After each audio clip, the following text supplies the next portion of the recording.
So in the words of your ex-husband, there are others like me. When I went to Africa for the mission trip, I followed one of the ministers into the bathroom and discovered he was just like me.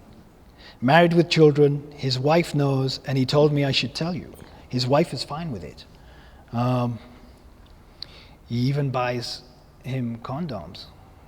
The question to that is there a secret society of prominent gay preachers that go all the way on these trips to cheat on their wives and have affairs?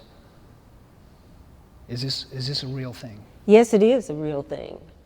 I regret to say it's a real thing, but it is, where you have prominent gay preachers who take trips to practice infidelity. And the trips could be as close as the office or the restrooms, or as far as Brazil to foreign countries. The problem with these societies is the fact that they are secret. Secret for two reasons. They're secret because they are hiding their identity as same-sex people, and they're secret because their function is to practice infidelity. The whole purpose of them are to practice immorality. A society is needed for gay prominent preachers, and it's needed because they need support and inspiration and spiritual support to learn to live in their truth and preach their truth. They need help doing that. And second of all, they need help coming out of the closet without losing their economic base, their offering plate dropping because they come out. So that's what they're afraid of. Yeah, that's what they're afraid of. So they need help.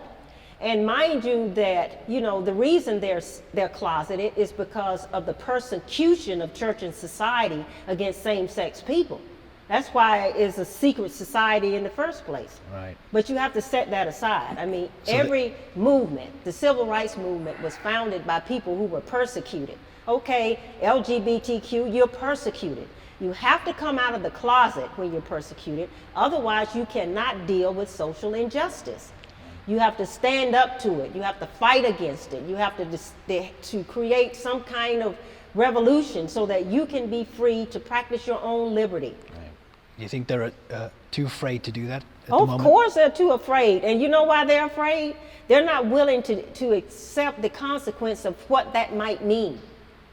Do you understand what it would be like if uncloseted voices like, we know Barack Obama is heterosexual, but he uncloseted his voice about the gay issue, because he could have been scorned because of his standing on same-sex marriage, but because he took a position on same-sex marriage, he opened the hearts of America to understand that this was important, a human right for a group of people who wanted to have the same privilege as heterosexuals.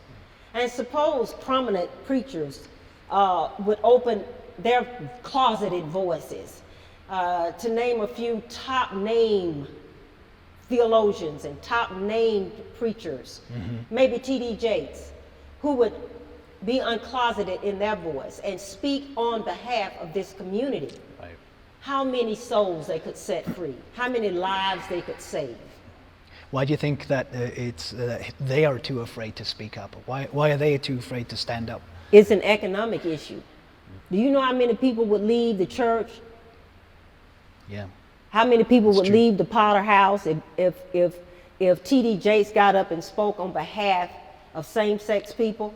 Right. He would lose a huge following. Right. And with that following, huge dollars follow.